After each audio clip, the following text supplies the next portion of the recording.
Samajwadi party के पदाधिकारियों ने प्रेसवार्ता कर बताया कि डॉक्टर संजय मिश्रा सीएमएचओ जबलपुर के अपराधों की जांच के सरकारी गवाह और अवमानना याचिकाकर्ता नरेंद्र राकेशिया पर इंडियन मेडिकल एसोसिएशन की अध्यक्ष द्वारा शिकायत व अवमानना याचिका वापस लेने के लिए गैरकानूनी दबाव डाला जा रहा है। समाजवादी पार्टी के जबलपुर जिला महासचिव पद पर पदस्थ नरेंद्र कुमार राकेशिया ने बताया कि डॉक्टर संजय मिश्रा प्रभारी मुख्य चिकित्सा एवं स्वास्थ्य अधिकारी जिला जबलपुर के द्वारा किए 5 अपराधों के विरुद्ध शिकायत दायर की थी। उस शिकायत के आधार पर आरोप प्रस्तावित किए जाने के कारण शासन द्वारा डॉक्टर संजय मिश्रा के खिलाफ प्रचलित अनुशासनात्मक कार्यवाही हेतु 4 जुलाई 2025 को जारी आरोप पत्र में राकेशिया को सरकारी गवाह बनाया गया है।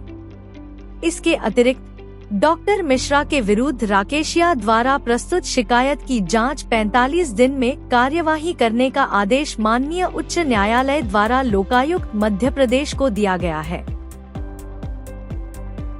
जुलाई को आईएमए इंडियन मेडिकल एसोसिएशन और एमबी नर्स एसोसिएशन ने और डॉक्टर संजय मिश्रा जी सीएमएचओ उन्होंने मुझ पर गंभीर आरोप लगाए थे ब्लैकमेलिंग पैसे मांगने की। तो मैं कहना चाहता हूँ ये सारे आरोप फर्जी हैं। हमने डॉक्टर संजय मिश्रा जी की 5 बिंदु पर शिकायत की थी।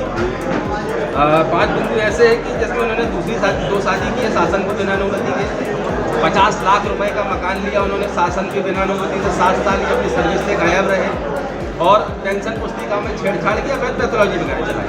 तो इससे शिकायत करने पर हमने माननीय उच्च न्यायालय महोदय जी को अपील की। माननीय उच्च न्यायालय महोदय जी ने लोकायुक्त को नोटिस किया तत्काल इनकी जांच की जाए, क्योंकि पहले उन्होंने 6 महीने और 3 महीने और उसके बाद 45 दिन का माननीय उच्च न्यायालय ने लोकायुक्त को समय दिया था। जब इन्होंने कोई कार्रवाई नहीं की, माननीय उच्च न्यायालय महोदय जी के आदेशों का उल्लंघन हुआ, तो हमने अपमान का याचिका दायर की।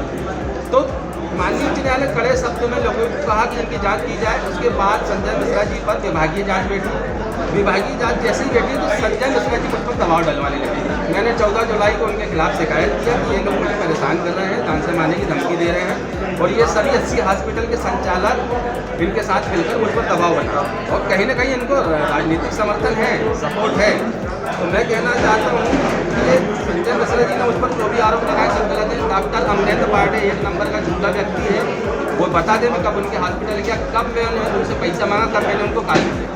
डॉक्टर अमरेंद्र पांडे का भी पांडे क्लिनिक पांडे अस्पताल जो व्यवहार पार्क में है वो भी अवैध अस्पताल के दायरे में आता है, उसकी भी शिकायत मैंने की। मैं माननीय उच्च न्यायालय महोदय जी दोबारा मतलब मैं उनके पास 80 हॉस्पिटल शिकायत करने न जा पाऊँ, जनहित याचिका न लगा पाऊँ और डॉक्टर संजय मिश्रा की द्वारा की गई शिकायत याचिका को वापस ले लूँ, उस कारण इन्होंने उस पर दबाव बनाया था और तरह तरह के आरोप इन्होंने मुझे लगाए। ये सारे निराधार हैं, असत्य हैं, इनके पास कोई सबूत नहीं। मेरे पास ये सारे साक्ष्य हैं जो मैं आपको दे चुका हूँ।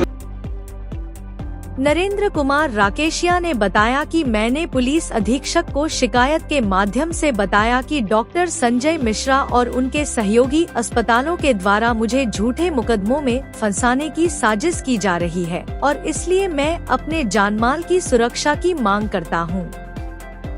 ऐसी अनेक मांगों को लेकर समाजवादी पार्टी के पदाधिकारियों ने अपनी बात कही और जल्द से जल्द कार्यवाही की मांग की है। अटल प्रगति न्यूज से पत्रकार विवेक झा की रिपोर्ट। आदत बिश्नोई है और जो लिस्ट की ये बात कर रहे हैं तो नगर निगम ने खुद जांच करी, इनको जांच में 80 अस्पताल की लिस्ट सौंपी है कि ये 80 अस्पताल जो है ये मापदंड पे नहीं उतरते, इनके खिलाफ कार्रवाई की जाए। संजय मिश्रा जी ने एक तर्क रख दिया कि अगर हम 80 अस्पताल को पंजीयन निरस्त करते हैं तो जनमानस को दिक्कत होगी। मैं पूछना चाहता हूँ कि अभी कोई डेयरी पे आप छापा मारते तो तुरंत ताला लगा देते हैं, लेकिन जो अस्पताल दिन रात लूट खसोट कर रहे हैं उन पर आप कार्रवाई क्यों नहीं कर रहे? तो कहीं ना कहीं ये बात सिद्ध होती है कि संजय मिश्रा और आदर्श बिश्नोई ये दोनों मिलके पूरे जबलपुर की स्वास्थ्य व्यवस्था को ठप करने का काम कर रहे हैं। 2 शादी वो करके बैठे हुए हैं, अपनी सर्विस बुक में छेड़छाड़ वो करके बैठे, सॉफ्टवेयर में वो छेड़छाड़ करके बैठे और जहां तक विष्णु ये दोनों पूरे शहर की जो स्वास्थ्य व्यवस्था है उसको ढप और चौपट करने का काम कर रहे हैं। ये दोनों जनपद पे बैठकर सिर्फ पैसे कमाने का और एक जो लंबी चेन चले आ रही है बहुत समय से, इसको लगाने का काम करते हैं। अब जो मेरे ऊपर अमित खरे द्वारा ये आरोप लगाया गया कि मैंने 5 लाख रुपए मांगे हैं, ये खुद मेरे ऊपर, मैं खुल के बोलता हूँ, मेरे पास रिकॉर्डिंग है, इनने खुद मेरे ऊपर समीर दीक्षित से फोन लगवाया, जितेंद्र अवस्थी से फोन लगवाया, इनने खुद ऑफिस में बैठ के मेरे से बात करी।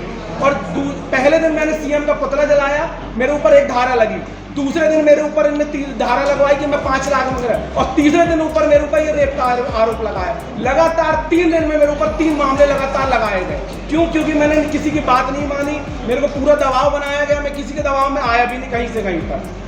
और संजय मिश्रा जी की मेरे पास एक रिकॉर्डिंग भी है, वो मोबाइल थाने में जब तक जिस दिन वो आएगा मैं थाने सबके सामने, जिसमें इनने खुद ये बात कही है कि यार मैं क्या करूं, मैं तो कल कार्रवाई कर दूं, लेकिन और भी जो लोग अधिकारी बैठे हैं वो कार्रवाई करने को रोकते हैं। ये रिकॉर्डिंग है मेरे पास, मैं कहता हूँ आज वो मोबाइल मेरे पास आ जाए तो मैं आपकी सबके सामने जारी कर दूंगा।